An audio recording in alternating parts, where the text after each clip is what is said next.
देखिए, एविडेंस में आपका एडमिशन चल रहा था, यानी कि स्वीकृति की परिभाषा बताई जा रही थी। उसमें अब तक जो बताया गया है वह एडमिशन या स्वीकृति की परिभाषा आपका सेक्शन 17 में दी गई है। दूसरा बताया गया कि कौन कथन करेगा और किस कंडीशन में करेगा तो एडमिशन माना जाएगा, इसका उल्लेख हमने डिटेल में किया आपका 18 में, 19 में और 20 में। अब हमें जो शुरू करना है आपका 21 से लेकर 23 तक, यहाँ से आपका प्री में भी क्वेश्चन बनता है और लगातार मेंस में भी आता रहता है। पहला क्वेश्चन आपका स्वीकृति की सुसंगत का उल्लेख करिए, तो 21 से लेकर 23 तक पूरा लिखना पड़ेगा। दूसरा मॉडल आपका बनता है कि सामान्यतः जो एडमिशन होता है वह उस व्यक्ति के विरुद्ध सुसंगत होता है जिसने एडमिशन किया है, इसकी अपवादों सहित व्याख्या करिए। तो अगर इतना क्वेश्चन आ जाए तो केवल और केवल आर्टिकल 21 लिखना है। याद रखिए, केवल कौन सा आर्टिकल लिखना है? 21। इसके बाद आपका जो क्वेश्चन यूपी एपीओ में आया है जे में, जो धारा सेक्शन 21 है उसके एलिस्टेशन से क्वेश्चन बना है।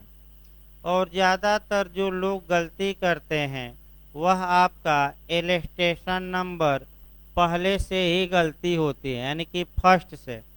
तो फर्स्ट चाहे समझ में आए न आए उसको रट्टा मार कर जाना है, मैं बता दूं, ये नहीं कि गलत करके आ जाइए। इसके बाद और भी उदाहरण दिए गए हैं जो सेट किए जाएंगे आवश्यक तत्वों पर, कौन किससे रिलेटेड हैं। आइए फिर आपका शुरुआत किया जाए एक उदाहरण से, तब आपका बेयरक शुरू किया जाए। ए बी मान लीजिए दो है, पहले कंसेप्ट बना लीजिए 1-2 मिनट, तब आपका बेयरक भाई शुरुआत किया जाएगा। मान लीजिए ए ने इस बात को स्वीकार किया है, एक्सेप्ट किया है कि बी से हमने 2000 रुपया उधार लिया है। यानी कि ए इस बात को या तो बी को लेटर भेजकर या किसी अन्य व्यक्ति से मौखिक रूप से या अपनी ही डायरी पर ए ने इस बात को लिखा है कि हमने बी से कर्जा लिया है और कर्जा 2000 रुपया लिया है। सबसे पहले ये किसी तथ्य को स्वीकार किया। अब कर्जे को लेकर विवाद उत्पन्न हो गया कि क्या ए ने बी से 2000 उधार लिया है कि नहीं, विवाद हो गया, मुकदमा। तो ऐसी दशा में अगर ए ने आपका कभी भी ये कहा हो कि हमने बी से ये कर्जा लिया है, तो ए की वह बात एडमिशन मानी जाएगी और सुसंगत होगी। अगर ए इस बात को एक्सेप्ट करता है, एडमिट करता है कि हमने बी से 2000 रुपया उधार लिया है, तो तुरंत आपका दिमाग क्लिक करना चाहिए, ये बात ए के फेवर में जाएगी कि ए के विरोध में। तो किस में जाएगी भाई? 2000 रुपया लौटाना पड़ेगा बी को, तो हित में कि हित के विपरीत की हित के पक्ष में, हित के विपरीत जाएगी। अतः मैं पिछले लेक्चर में आपको कॉन्सेप्ट भी बताया था कि एडमिशन को क्यों रेलेवेंट बनाया गया है, क्योंकि वह कथनकर्ता के हित के विपरीत होती है।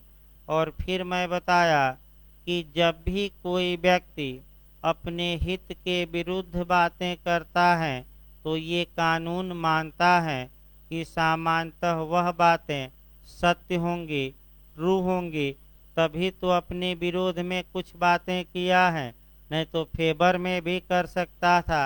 अतः ऐसी दशा में तुरंत अब नियमों पर आइए। जो ये ए ने एडमिशन किया, तो यह जो एडमिशन होगा यह ए के अगेंस्ट में रेलेवेंट होगा और साबित किया जाएगा और या ए के हित प्रतिनिधि या लीगल रिप्रेजेंटेटिव के प्रति सुसंगत या रेलेवेंट होगा और साबित किया जाएगा। तो दूसरा जो टेक्निकल क्वेश्चन आपका बनता है कि एडमिशन का इफेक्ट क्या होगा, पर्सोनम होता है कि रेम होता है। अब दोनों को पहले समझिए भाई। पर्सोनम का मतलब होता है आपका व्यक्तिबंधी। व्यक्तिबंधी का मतलब होता है कि ऐसे तथ्य से, ऐसी बात से केवल पक्षकार और उसके हित प्रतिनिधि बाध्य होते हैं। इसका मतलब कि अगर ए ने इस बात को एक्सेप्ट किया है कि मैं बी से 2000 रुपया उधार लिया हूँ, तो ए की यह बात ए के ही सिर पर फूटेगी। और ए के किसके सिर पर फूटेगी?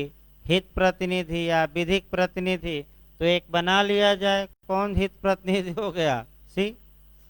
अब यहाँ क्वेश्चन ये आया कि जो एडमिशन होता है वह आपका, उसका इफेक्ट क्या होता है? इफेक्ट या प्रभाव क्या होता है? दो प्रभाव मैं बता रहा हूँ, तब आप बताइए। एक प्रभाव पर्सोनम होता है। पर्सोनम का मतलब व्यक्तिबंधी। व्यक्तिबंधी का मतलब ये हुआ कि वह बात केवल और केवल किसी पर्टिकुलर व्यक्ति के विरुद्ध लागू होगी, पूरे संसार के विरुद्ध नहीं। तो अगर ए एडमिशन किया है तो यह बात किसके विरुद्ध सुसंगत या उचित होगी और न्यायालय में साबित भी की जा सकेगी? क्या पूरे विश्व के खिलाफ कि ए के खिलाफ? और ए के खिलाफ और ए के हित प्रतिनिधि। तो स्वीकृति से कौन बाध्य होते हैं? जो स्वीकृति करता है और उसका हित प्रतिनिधि। तो स्वीकृति का ये जो प्रभाव है, इसी को एक लाइन में लीगल वर्ड में हम क्या कहते हैं? पर्सोनम। याद रखिए, अगर एक के कथन से पूरा विश्व बाध्य हो जाए तब उस प्रभाव को हम कहते हैं रेम। लेकिन याद रखिए, भाई स्वीकृति का प्रभाव रेम नहीं होता, बल्कि क्या होता है? पर्सोनम। दूसरी बात आइए, अब ए ने जो ये बात स्वीकार की है, ध्यान में रखिएगा, इस बात को कौन साबित करेगा? किसके विरुद्ध साबित करेगा? तो बी ए के विरुद्ध साबित करेगा, या बी का जो हित प्रतिनिधि होगा, उत्तराधिकारी या विधिक प्रतिनिधि, किसको हम बना दें? डी। यानी कि या तो बी या डी ए के खिलाफ ये बातें साबित करेंगे, या किसके खिलाफ? सी के। भाई किसके खिलाफ? या तो ए के या सी के। तो अब आपका ये भी सतर्क रहना है कि जो व्यक्ति एडमिशन किया है, यानी कि इसमें कौन व्यक्ति? ए अपनी बात को साबित करने से रोक दिया गया है, और एक ने जो एडमिशन किया है उस बात को कौन प्रूफ कर, किसको प्रूफ करने का अनुज्ञा कानून देता है? उसके विरोधी पक्षकार को। अतः लेकिन ए अपने फेवर में, यानी कि ए अपने द्वारा किए गए एडमिशन को साबित कर सकेगा, लेकिन सामान्य नियम के तहत नहीं, यदि ये अपना मामला धारा 21 में दिए गए 3 एक्सेप्शन में किसी में सेट कर दे। तो आइए एक उदाहरण सेट किया जाए, तब डायरेक्ट भाई फिर बताया जाए नए लोगों के लिए। जो लोग एकदम नए आए हैं, आपका 21 कठिन प्रावधान है, समझ में कम आता है, इसमें कोई शक नहीं है। तो पहले उदाहरण से समझाया जा रहा है, उसके बाद हम बेरेक से समझाएंगे। लेकिन उदाहरण से एक आपका देख लिया जाए।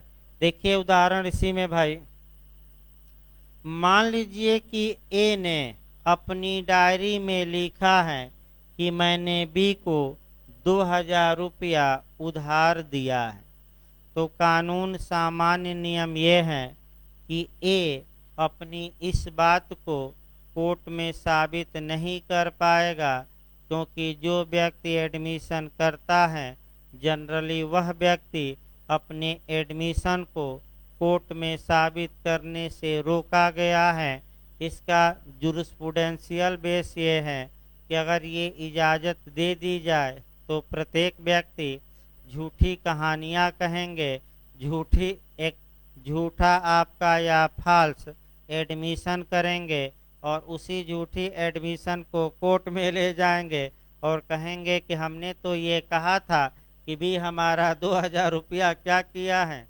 मैं तो समाज में कह रहा हूँ, चिल्ला चिल्ला कर कह रहा था और फर्जी लोग जीतने लगेंगे, इसीलिए ए को क्या किया गया है, रोका गया है। दूसरा नियम देखिए, लेकिन ए अपनी इस बात को कि हमने बी को 2000 रुपया उधार दिया था, इस बात को न्यायालय में प्रूफ कर सकता है एडमिशन के रूप में। लेकिन कब? जब ये सेक्शन 21 में कितने एक्सेप्शन दिए गए हैं? 3। इन तीनों में से किसी न किसी एक में अपनी बात को क्या कर दे, सेट। तब 3 एक्सेप्शन क्या है, उस पर एलिस्टेशन क्या है और नियम क्या है। अब बेयर एक्ट निकाल लीजिए भाई। देखिए आपका स्वीकृतियों का उन्हें करने वाले व्यक्तियों के विरुद्ध और उनके द्वारा या उनकी ओर से साबित किया जाना, ये मार्जिनल नोट्स कहा जाता है या पार्श्व टिप्पण या हेडिंग कही जाती है, जो आप लोग कहते हैं हेडिंग। लीगल भाषा में हम क्या कहते हैं, मार्जिनल नोट्स। यानी कि स्वीकृतियों का उन्हें करने वाले व्यक्तियों के विरुद्ध अगर ए ने इस उदाहरण में एडमिशन किया है तो किसके विरुद्ध, ए के विरुद्ध। किसके अगेंस्ट, ए के।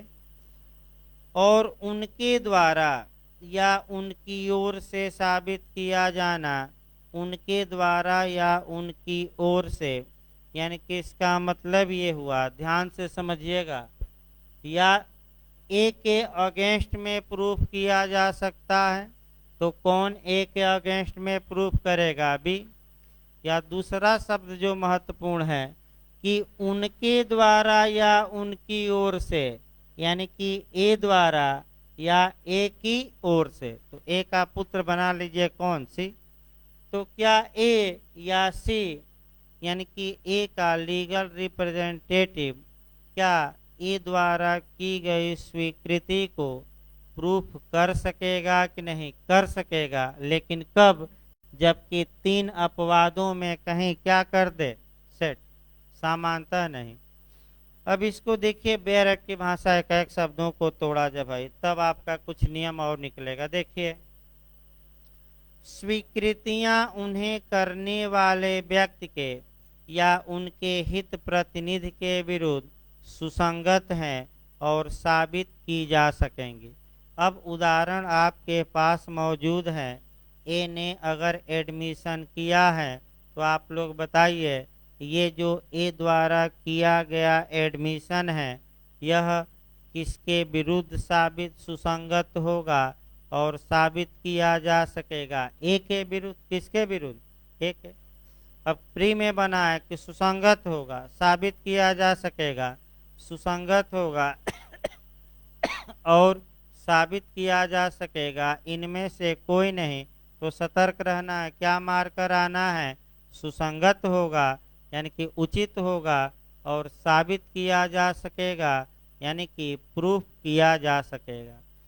दूसरा पॉइंट ये आया कि क्या केवल ए के विरुद्ध ही इस उदाहरण में साबित किया जाएगा सुसंगत होगा कि किसी अन्य के विरुद्ध भी। तो दूसरा शब्द भी काफी महत्वपूर्ण है, उसके हित प्रतिनिधि।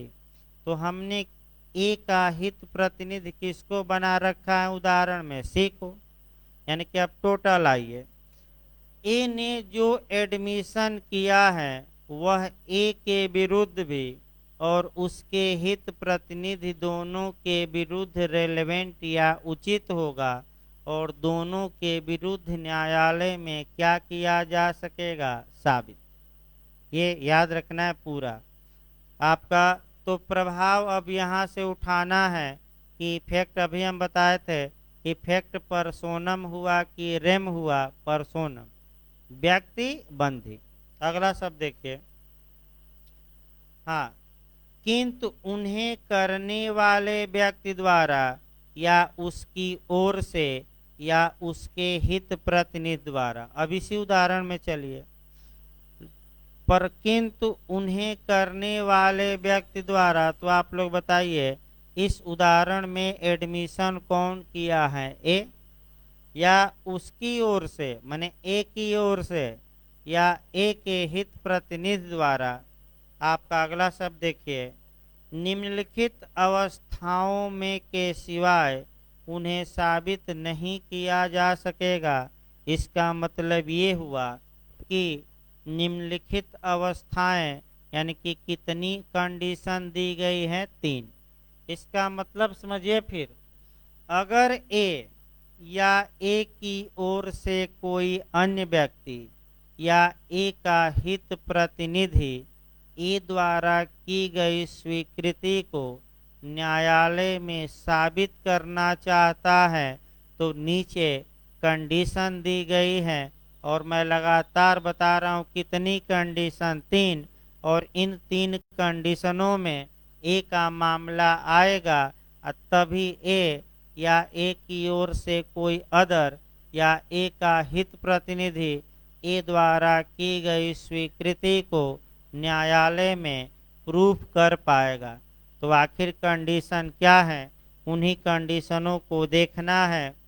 आपका पहली कंडीशन देखिए भाई, कोई स्वीकृति उसे करने वाले व्यक्ति द्वारा या उसकी ओर से तब प्रूफ की जा सकेगी जबकि वह इस नेचर की है, इस प्रकृति की है कि यदि उसे करने वाला व्यक्ति मर गया होता तो वह अन्य व्यक्तियों के बीच धारा 32 के अधीन रेलेवेंट होती, सुसंगत होती।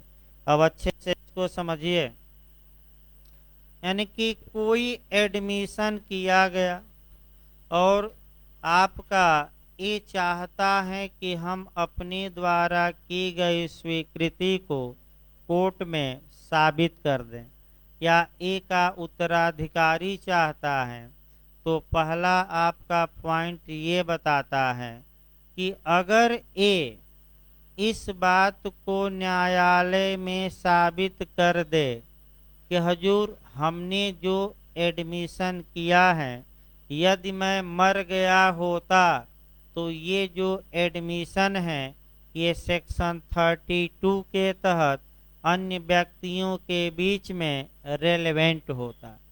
तब सेक्शन 32 क्या है और एक दो उदाहरण कम से कम उस पर भी जानना है, और दृष्टांत तो अलग से बताए ही जाएंगे क्योंकि हर एक दृष्टांत यहाँ लगातार क्वेश्चन बन रहे हैं। पहले नियम जानिए फिर एक बार देखिए।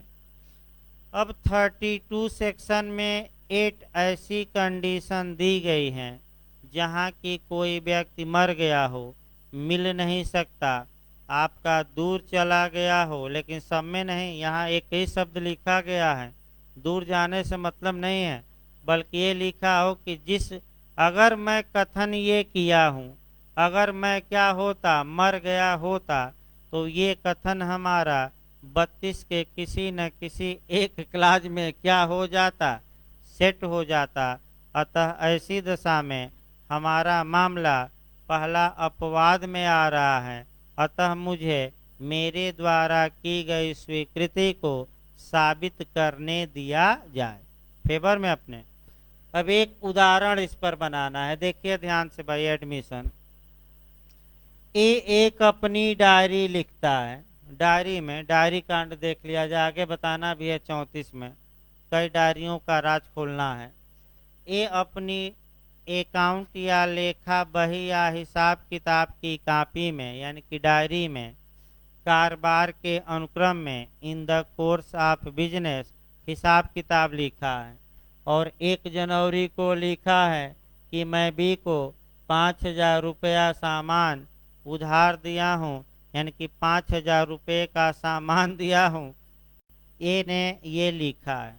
अब आप ये कहेंगे कि ए ने यह एक्सेप्ट किया, एडमिट किया, एडमिशन किया कि वह बी को 5,000 रुपया उधार दिया है, तो सामान्य नियम ये है कि ए अपनी इस बात को कोर्ट में साबित नहीं कर पाएगा।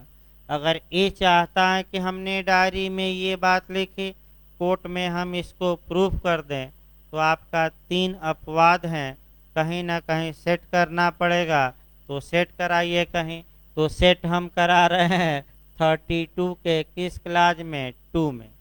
देखिए क्या कहता है। अगर किसी व्यक्ति ने कारोबार के अनुक्रम में कोई कथन किया है और तत्पश्चात वह मर जाता है, मिल नहीं सकता इत्यादि, तो 32 का क्लाज 2 कहता है कि उसका कथन आपका रेलेवेंट होगा।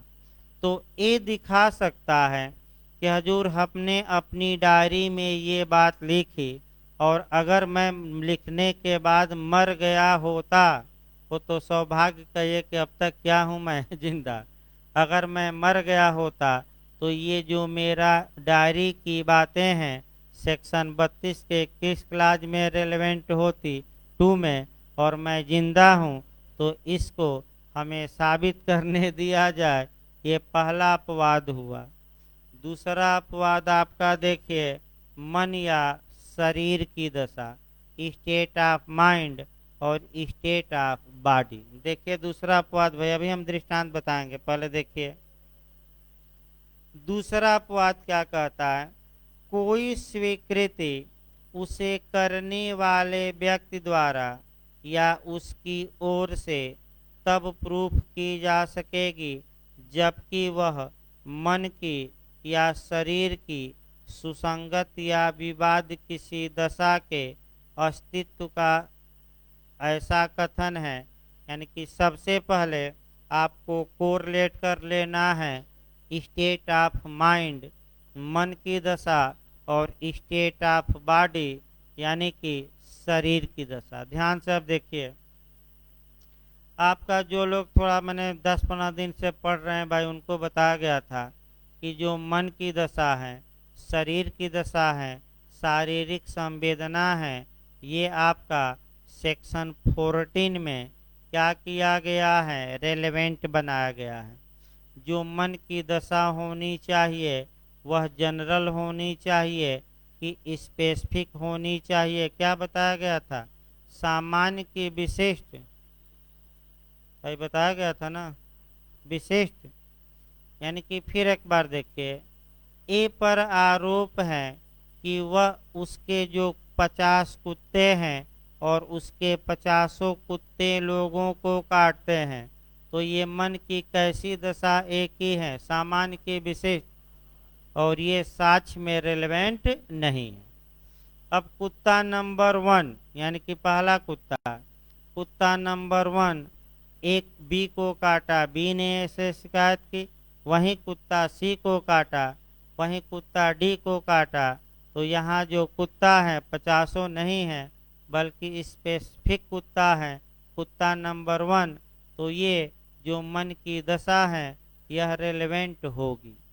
अब आइए फिर 32 के क्लास 2 में आ जाइए, नहीं ये 21 के क्लास 2 में आइए।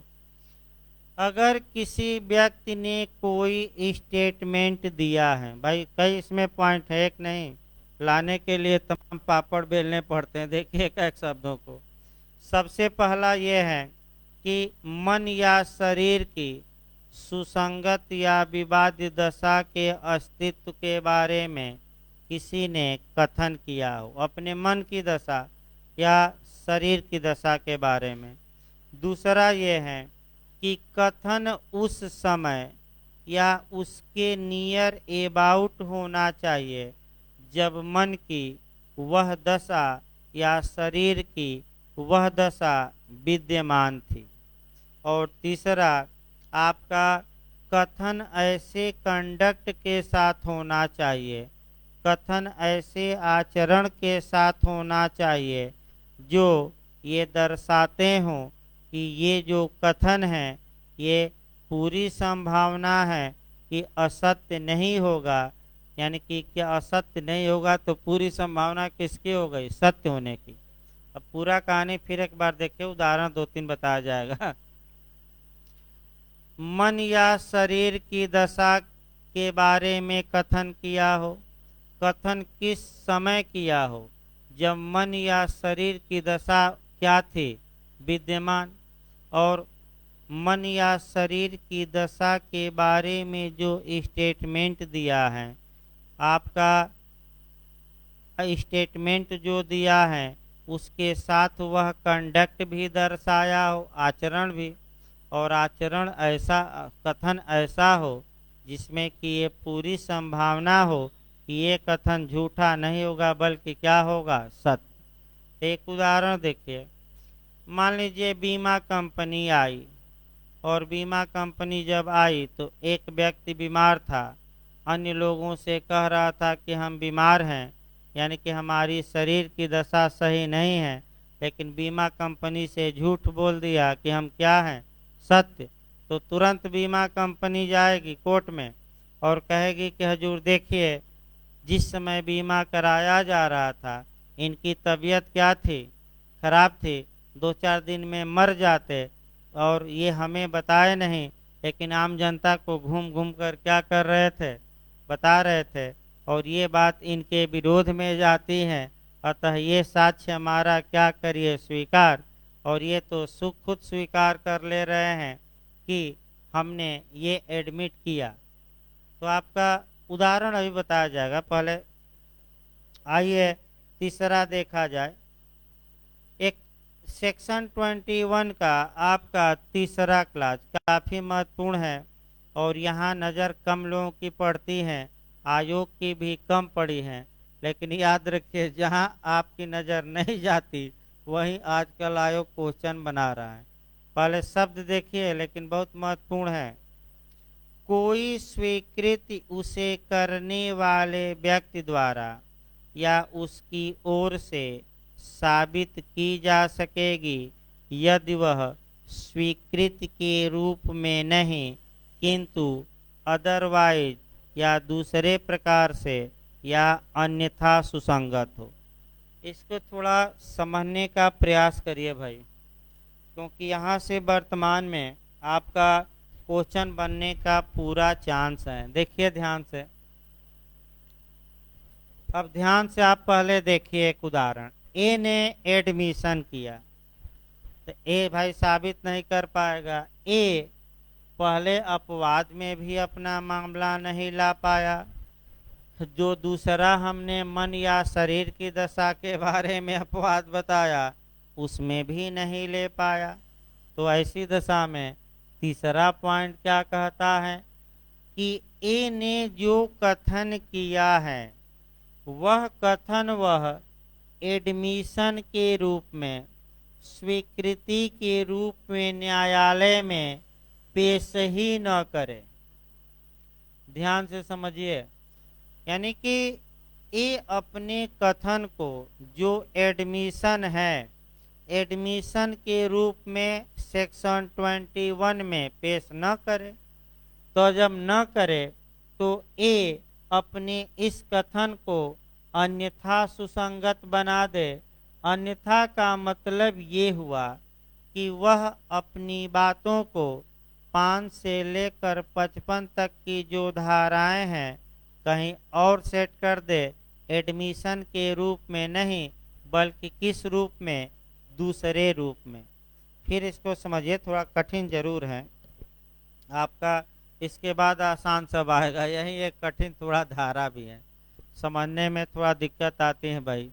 फिर एक बार देखिए, यानी कि अदरवाइज का मतलब ये हुआ कि ए ने जो एडमिशन किया है उसे एडमिशन के रूप में न्यायालय में प्रस्तुत ही न करे, बल्कि ए अपने कथन को किसी अन्य धारा में सेट कर दे। तो आखिर कौन कौन सी धाराएं हैं जिसमें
हेलो हेलो हेलो। देखिए, आप ये बताया जा रहा था आपका, यानी कि ये अपनी बातों को या तो सेक्शन 6 के तहत रेस जेस्टे में ला दे, या सेक्शन 8 के तहत कंडक्ट में ला दे, या सेक्शन 9 के तहत ला दे, या प्ली ऑफ एलिबाई 11 में ला दे, या 14 में ला दे, 13 में ला दे, 34 में ला दे इत्यादि। एक उदाहरण हम अच्छा बता रहे हैं, पूरा तो उदाहरण नहीं बताया जाएगा। एक उदाहरण जो अच्छा इस पर बनता है वह आपका 34 का बनता है।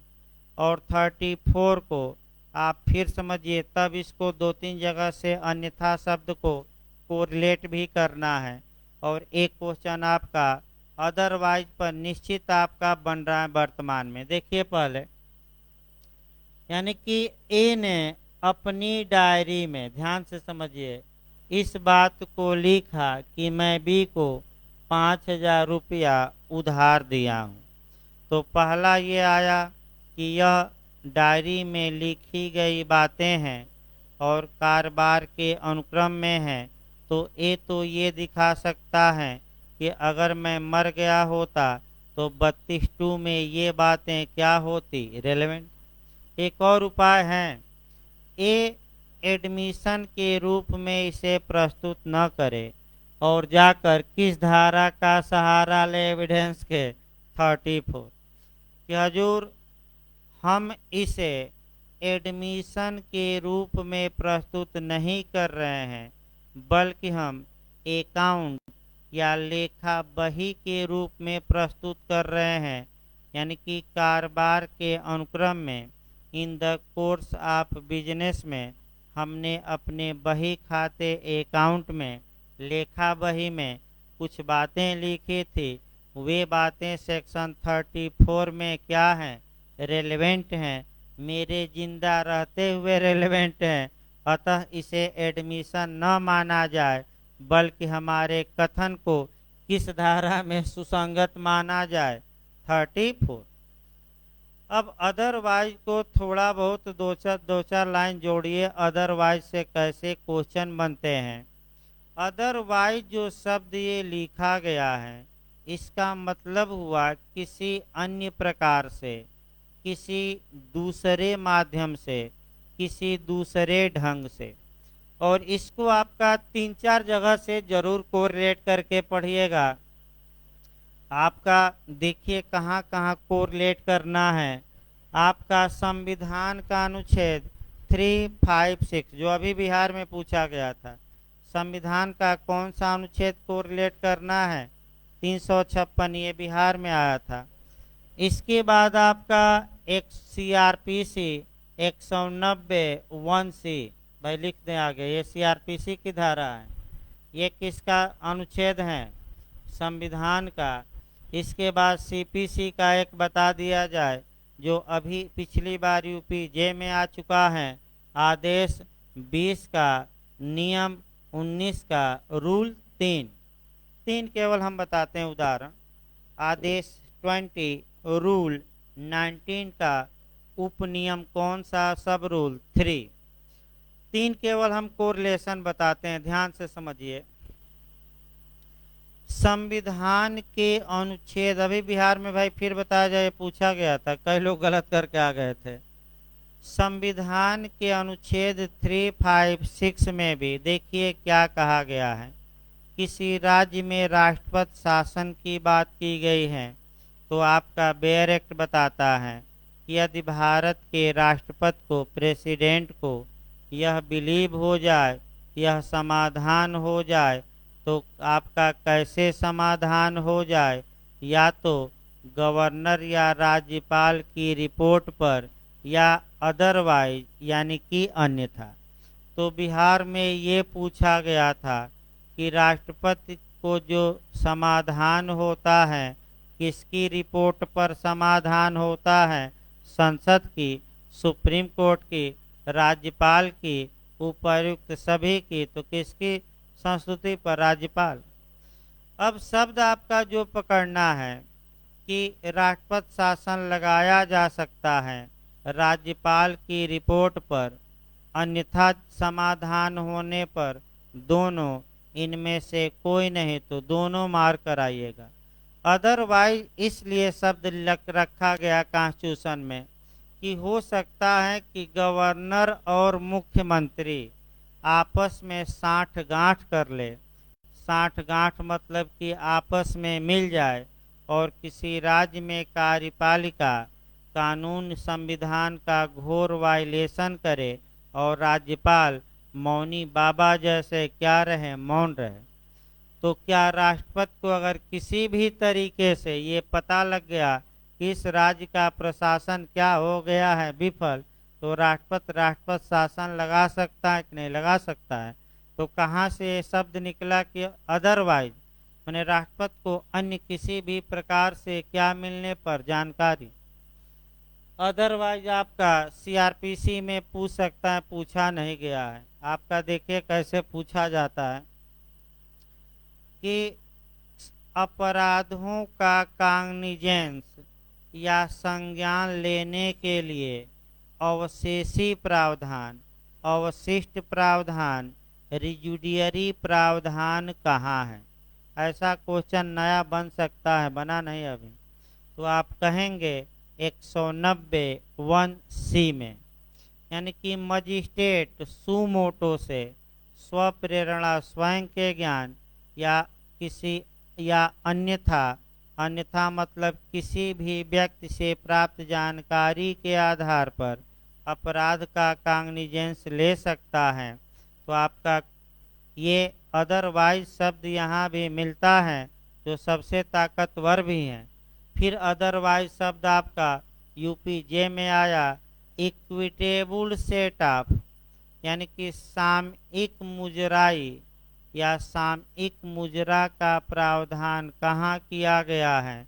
तो एक शब्द से ही सामयिक मुजरा निकलता है सीपीसी में, अदरवाइज या अन्यथा, और वह शब्द कहाँ यूज हुआ है, ऑर्डर 20 का, रूल 19 का, आपका सब रूल किस में 3 पूछा गया था।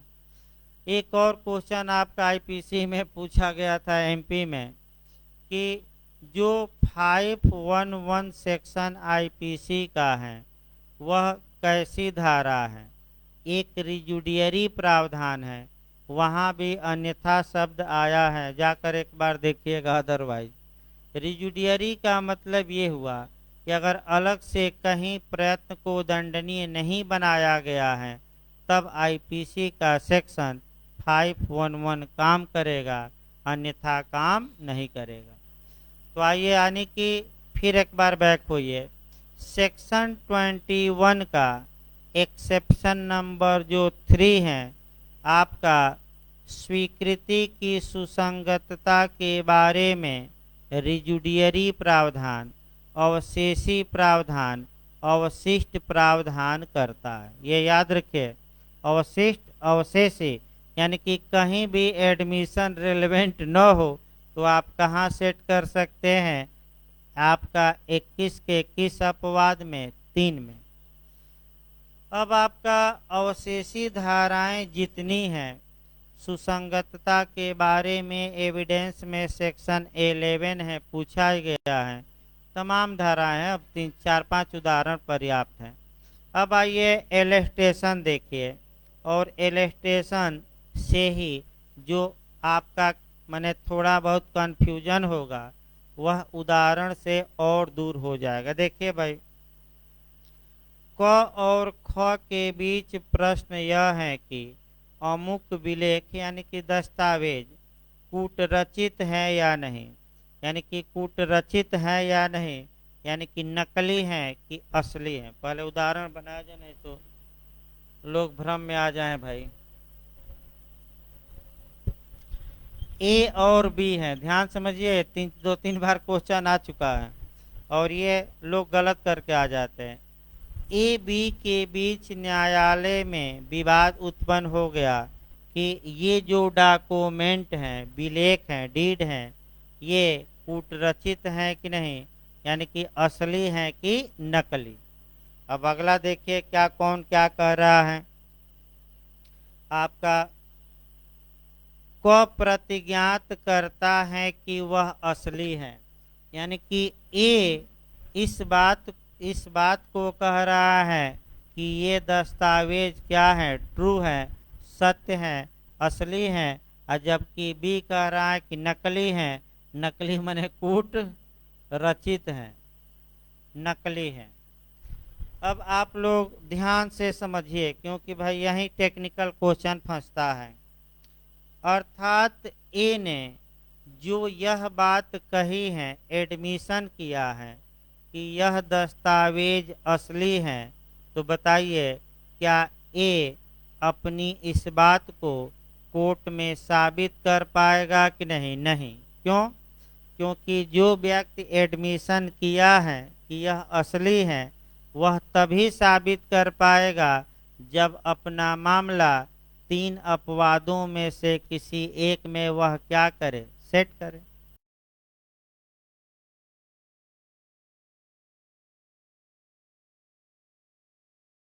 नहीं होता। बी पर आइए। बी ने क्या एडमिशन किया है कि यह बी क्या कहता है न्यायालय में कि यह जो दस्तावेज हैं फर्जी हैं, नकली हैं, कूटरचित हैं। तो क्या बी इस बात को कि यह दस्तावेज कूटरचित हैं, बताइए कोर्ट में साबित कर पाएगा कि नहीं? नहीं। क्यों? क्योंकि जो व्यक्ति एडमिशन करता है वह एडमिशन उसके विरुद्ध साबित होता है, फेवर में नहीं। फेवर के लिए कितने अपवादों में सेट करना पड़ेगा? 3। अब थोड़ा विरोध में कुछ बातें कहलवाइए इसी में आज। अगर ए ने कभी ये कहा हो कि यह दस्तावेज तो क्या है, कूट रचित है, तो आप लोग बताइए, अगर ए ने कहीं अपनी बातों से डिफर बातें की हैं, तो तुरंत ए की जो यह बात है कि यह दस्तावेज कूट रचित है, कौन पकड़ लेगा? बी। और बी न्यायालय में ए के खिलाफ क्या साबित कर सकेगा कि ये देखिए हजूर, ए ने ही इसको क्या कहा था, कूट रचित, और न्यायालय में कहा असली, और एक जगह कह रहा है ये नकली है, अतः इसके बातों में विरोधाभास है, अतः इसकी बातों को न माना जाए। बी कह रहा है कूट रचित है, लेकिन अगर बी का कहीं भी निकल गया या कहीं दस्तावेज में अगर बी ने ये लिख दिया हो कि ये तो दस्तावेज क्या है, असली, अब मैं तो ए को फंसाने के लिए इसे नकली बोल रहा हूँ, तो जो ये असली बी ने कहा है, इस बात को कौन साबित कर पाएगा? बी की बात को? ए। भाई क्योंकि ए के वो क्या जाएगा, फेवर में, क्योंकि ए भी। यानी कि इसका मतलब ये हुआ कि अपनी अपनी बातों को तो साबित नहीं कर पाएंगे, लेकिन कर पाएंगे।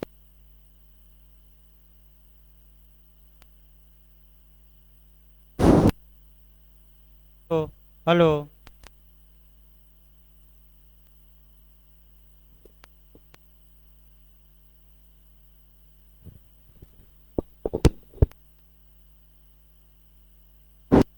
तो देखिए, अपनी अपनी बातों को तो ये लोग साबित नहीं कर पाएंगे, लेकिन एक दूसरे की बातों को जरूर साबित कर पाएंगे जहां लाभ हो। याद रखिए, ए को कहाँ लाभ हो रहा है कि जब भी क्या कह दे, असली। अब बी को कहाँ लाभ हो रहा है, जहां ए क्या कह दे, नकली। यानी कि कुल मिलाकर ये दृष्टांत जो है ये सामान्य नियम पर आधारित है। अगला देखिए भाई दृष्टांत आपका, दूसरा दृष्टांत देखिए।